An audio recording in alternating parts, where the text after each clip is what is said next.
I love aviation. It's one of my, I just love it. I love every aspect of aviation. One of my hobbies, like if I want to find myself experiencing a little bit of catharsis, as ridiculous as this might sound, is I enjoy reading things like the NTSB reports and investigations being restated or redone by reputable pilots who really understand safety about flights that crashed that were notable. I just finished spending probably, I don't know, well, I can't even count, a bunch of hours researching a plane crash. I was probably 8 years old. But it profoundly affected me years after the plane crash because it involves somebody that I still to this day admire, Keith Green. Now, what's really interesting about the Keith Green plane crash was that, and if you don't know who Keith Green is, in my opinion, probably one of the greatest musicians serving God alive, okay? The guy was an incredible musician. And I was very saddened by all of that. And so I decided probably, I don't know, a while ago to start really spending time looking at the crash reports, looking at the pictures, learning about what contributed to the error. Do you guys understand that the weather conditions may have contributed to it a little bit because of how hot it was? And I'll get to that in a second. But did you know that the single greatest contributing factor to the death of Keith Green was pilot error and bad pilot judgment? The pilot that was flying Keith's plane that was on his property, first of all, should have discerned the fact that that plane was loaded too heavily. The center of gravity on that plane was also wrong.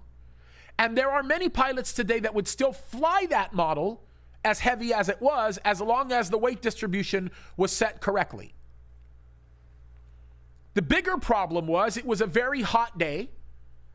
The evening had not cooled off. And for those of you that don't know, air density takes on has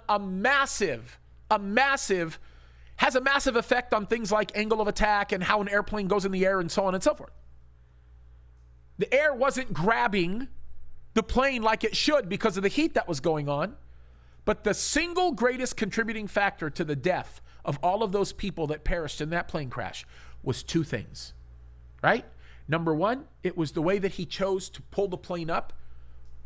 He started picking up speed on the runway and made a very common error that lots of rookie pilots will make when he feels like he needs to lift up pretty quickly, right? Instead of increasing his airspeed, what he actually did was, while trying to increase his airspeed, he pulled back his elevator, right? Which caused the airplane to nose up, which actually caused it to stall, which kept it from being able to gravitate as high as it was. He had a full tank of gas for a flight that was only supposed to last for a few minutes, which added to the weight and the explosive danger.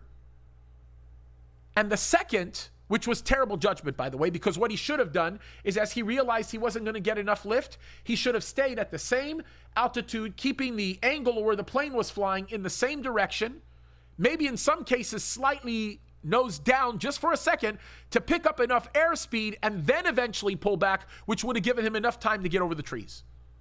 No problem. Second greatest contributor to that crash, weight. Weight. If he knew that he had that kind of weight on board, which he did, he should have separated that flight and they should have done two flights, or he should have dropped a majority of the fuel that was on that plane.